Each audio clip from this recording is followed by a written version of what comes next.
নমস্কার দর্শক বন্ধুরা, রোডস অ্যান্ড পেটেলে সবাইকে স্বাগত জানাই। আজ হাজির হয়েছি সম্পূর্ণ নিরামিষ দই পনির রেসিপি। যে কোনো নিরামিষের দিনে আপনারা বাড়িতে এটা বানিয়ে নিতে পারেন। খুব সহজেই কম সময়ের মধ্যে তৈরি হয়ে যায় আর খেতে কিন্তু দারুণ লাগে। এটা প্লেন রাইস, পোলাও, পরোটা সব কিছুর সাথেই সার্ভ করা যেতে পারে। আশা করি আপনাদের খুব ভালো লাগবে। আমার ভিডিও আপনাদের ভালো লাগলে অবশ্যই লাইক, কমেন্ট, শেয়ার করতে ভুলবেন না। সাবস্ক্রাইব করার সময় বেল নোটিফিকেশনটা ক্লিক করে নেবেন।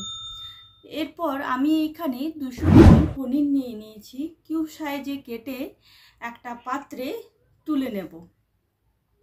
এভাবেই পনিরটাকে আমাদেরকে কেটে নিতে হবে। আশা করি আপনাদের বুঝতে কোনো অসুবিধা হয়নি। এরপর একটা মিক্সি জারে এখানে পোস্ত নিয়ে নিলাম আর কাজু নিয়ে নিলাম।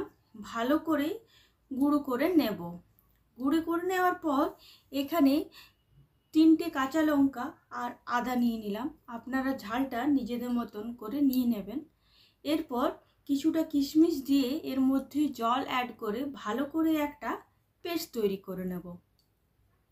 আমার খুব ভালো করে একটা পেস্ট তৈরি হয়ে গেছে। এরপর গ্যাসে একটা কড়াই চাপিয়ে তার মধ্যে সাদা তেল অ্যাড করে একটু ওপর থেকে লবণ দিয়ে পনিরগুলো আমরা অ্যাড করে দেব। পনিরগুলো অ্যাড করে দেওয়ার পর পনিরগুলো একটু লাল লাল করে আমরা ভেজে নেব। পনিরগুলো সুন্দর একটা লালচে কালার আসা পর্যন্ত খুব ভালো করে আমাদেরকে ভেজে নিতে হবে। লবণটা এই কারণে আগে দিতে বললাম, তাহলে লবণটা পনিরের মধ্যে খুব ভালোভাবে ঢুকে যাবে। দেখো বন্ধুরা, আমার পনিরটা খুব ভালো করে লাল লাল করে ভাজা হয়ে গেছে। এরপর আমি একটা পাত্রে পনিরগুলোকে সব তুলে রেখে নেব।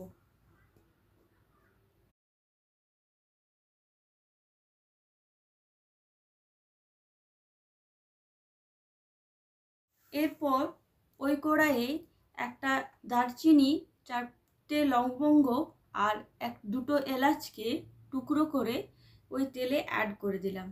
এরপর একটু নাড়াচাড়া করে নেব। খুব ভালো করে একটা গন্ধ বেরিয়ে গেলে আমরা যে পেস্টটা তৈরি করেছিলাম সেই পেস্টটা এর মধ্যে অ্যাড করে দিচ্ছি। গ্যাসের আঁচটা লো মিডিয়াম করে ভালো করে কষিয়ে নিতে হবে। লো ফ্লেমে অন্তত 5 মিনিট মতন ভালো করে কষিয়ে নিতে হবে।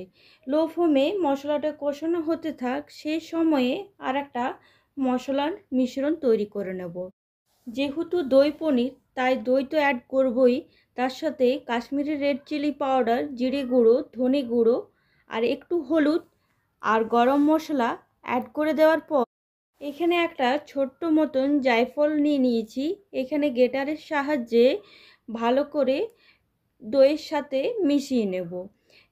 জায়ফলের ফ্লেভারটা কিন্তু দই পনিরের খুব ভালো লাগে। যদি হাতে আপনাদের কাছে থাকে তাহলে অবশ্যই দেওয়ার চেষ্টা করবেন। আর একটু লবণ অ্যাড করে আবার ভালো করে নাড়াচাড়া করে নেব। এরপর দেখুন মশলার মধ্যে তেল ছেড়ে এসছে। এরপর আমরা যে মশলাটা রেডি করলাম সেই মশলাটা এর মধ্যে অ্যাড করে লো মিডিয়ামে খুব ভালো করে আমাদেরকে নাড়াচাড়া করে নিতে হবে। অন্তত 5 মিনিটের জন্য ভালো করে লো মিডিয়ামে আমাদেরকে নাড়াচাড়া করে নিতে হবে, যতক্ষণ তেল না ছেড়ে আসে। দেখো বন্ধুরা, তেল খুব ভালোভাবে ছেড়ে এসছে। আবার একটু নাড়াচাড়া করে নেব 3 মিনিটের মতন। খুব ভালো করে নাড়াচাড়া করে নেওয়ার পর আমরা যে পনিরটা ভেজে রেখেছিলাম সেটা এর মধ্যে অ্যাড করে দিচ্ছি। এরপর আরও 2-3 মিনিট ভালো করে নাড়াচাড়া করে নেব, যাতে মশলাটা পনিরের সাথে খুব ভালোভাবে মিশে যায়। এরপর এখানে একটু চিনি অ্যাড করব। যেহেতু নিরামিষের রান্না তাই একটু চিনি অ্যাড করলে তার স্বাদ খুব ভালো হয়। এবার নাড়াচাড়া করে নেব খুব ভালো করে। তারপর এখানে একটু গরম জল অ্যাড করে দেব।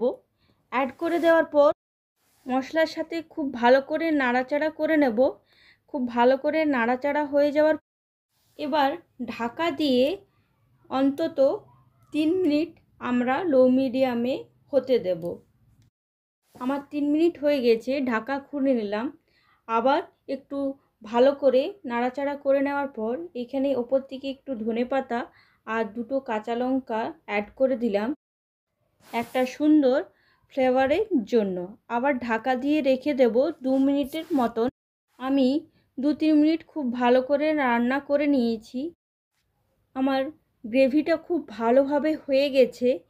ভালো করে নাড়াচাড়া করে নেওয়ার পর এর পর্যায়ে একটু কসুরি মেথি অ্যাড করে দেব। আর বেশিক্ষণ নাড়াচাড়া করব না, লো মিডিয়ামে 2 সেকেন্ডের মতন ভালো করে নাড়াচাড়া করে আমরা নামিয়ে দেব। তাহলেই আমাদের রেডি দই পনিরের রেসিপি।